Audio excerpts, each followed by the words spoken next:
known Trevor Collins since about 2nd grade, okay? When it comes to friendships, that's legit, alright? We've known each other a long time. And over the years, Trevor and I have not just hung out, we played in bands too. I played in a band called the Pushcart War, a band called C'est La Vie. Maybe you heard of us. We were a pretty big deal at Bethlehem High School. We were pretty well known with the junior class. Let's just say they knew who we are. So over the years, Trevor and I played music together. We went to college together. We lived together in college, after college. And over the line, over the years, it became more than a friendship. It became a brotherhood. Because Trevor's been there for me and I've been there for him. Seriously, we have.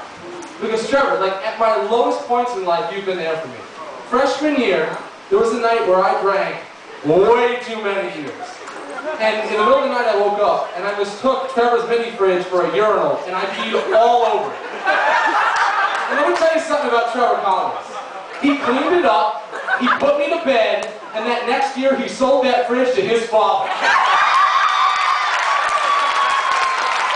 Mr. Collins, I had nothing to do with that sale. Nothing to do with it. Not only a good friend, but a good businessman too. So Trevor's been there for me, but I've been there for Trevor too. At the end of freshman year, when the State University of New York, Indiana politely asked Trevor to leave and never return again, I was there with open arms. We moved back to Albany. I helped him move back into his parents' house. And then I was there when he moved out of his parents' house into what was called the Partridge House, housing me and a bunch of other guys. And then I was there for Trevor 3 months later when the Partridge House politely asked Trevor to leave and never return again. I was there for him. And I helped him move back in with his parents. But after that, when he moved out again to go live on Myrtle Avenue, I was there to help pack the boxes, to help him move in. And let me tell you something else. When he decided to move back in with his parents, I was there again too. Cindy and Mark, you were incredibly patient. By the way, after this wedding's over, they're moving back in again. So we've been there for each other. So you'd think when we have this brotherhood, like music together all the time, I'd be nervous when a lady comes into the picture. The Yoko Ono effect? I don't know what's going to happen to the band. Not me. Not this guy. In fact, I was a small part, of sparking this relationship. See, Nicky and Trevor, they knew each other growing up. We all had like similar friends.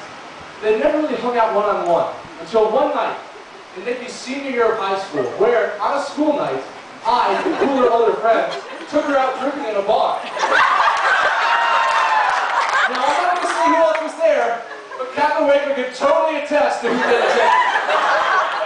So I took Nicky and her friends out, you know, the cool older guy at the bar that I knew wouldn't card, and I invited my brother, and I invited my best friend I've ever had, Trevor Collins.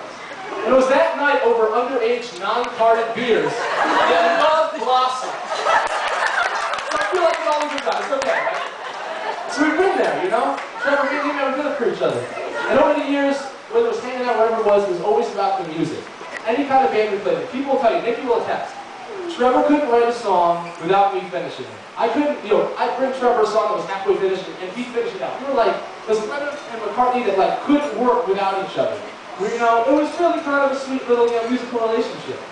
But you know, life happens, the bands broke up, you know, moved to LA, and like I thought that was it. But a couple months ago, you know, Trevor sends me these demos of the stuff he's recording alone. And it's some of the most amazing music I've ever heard in my entire life.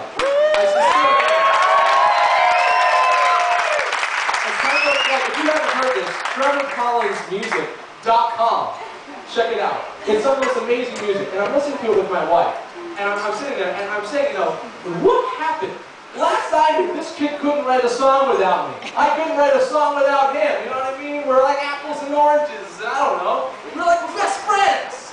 But something changed. And then we're listening to music and I realized what changed was he doesn't need me anymore. He's got a woman by his side, and Nicky Gutierrez literally makes him a better man than he could ever be without her. And he needs nothing in this world for support besides each other's love. And for that, I'm really eternally grateful when it comes to being a best friend, to see this happen. And the best part is, while they don't need anything but each other, they have a whole lot more. When I look around this room, you guys have an amazing support system of family and friends that love not just you, but love both of you as a couple. And I am happy to see that.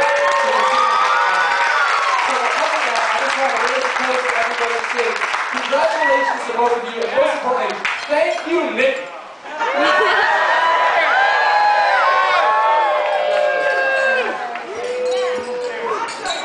Thank you, Seth. Let's have a round of applause for our best man tonight.